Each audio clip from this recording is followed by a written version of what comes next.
করছো? আল্লাহ দিয়া চোখ দিয়ে কি দেখছো?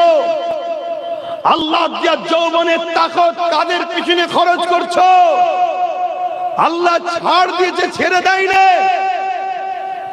আমেরিকাকেও আল্লাহ ছাড় দিয়েছিল,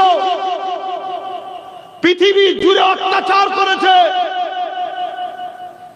দুনিয়ার বেগুনা বাচ্চাগুলোকে মেরেছে, প্যালেস্টাইনের উপর অত্যাচার করেছে।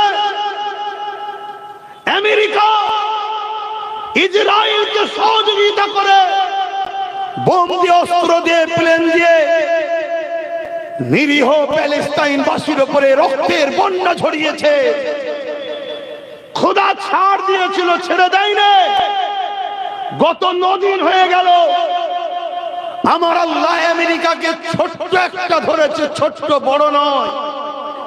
দুনিয়া ভাবতে পারে এত বিশাল দাবানল কখনো দেখিনি, কিন্তু একজন ইমানদার বলছে এটা একটা ছোট্ট ব্যাপার আমার আল্লাহর কাছে।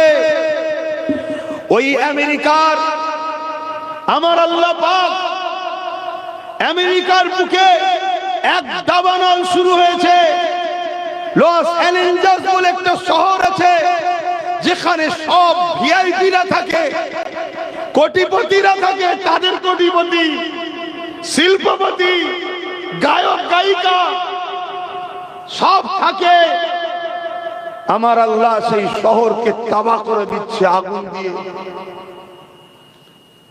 হাজারো চেষ্টা করছে পানি দিয়ে বন্ধ করার। 100 স্পিডে হাওয়া চলছে আর আগুন চলছে, হাওয়া চলছে, আগুন চলছে। পানি শেষ হয়ে গেছে, আগুন এখনো বন্ধ হয়নি। তারা চেয়েছিল ইসলামকে মুছে দেবে, আমেরিকাতে আজানকে ঘৃণা করা হতো। আজকে তারা আগুন বাঁচাবার জন্য, আগুন থেকে বাঁচার জন্য মসজিদের ইমামদের নিয়ে যে বলছে আজান দে বাবা, বাঁচা বাবা, বাঁচা বাবা। এখন সেখানে সরকারি ভাবে আজান দিওয়াচ্ছে। জোরে বলুন সুবহানাল্লাহ, আরো জোরে বলুন সুবহানাল্লাহ।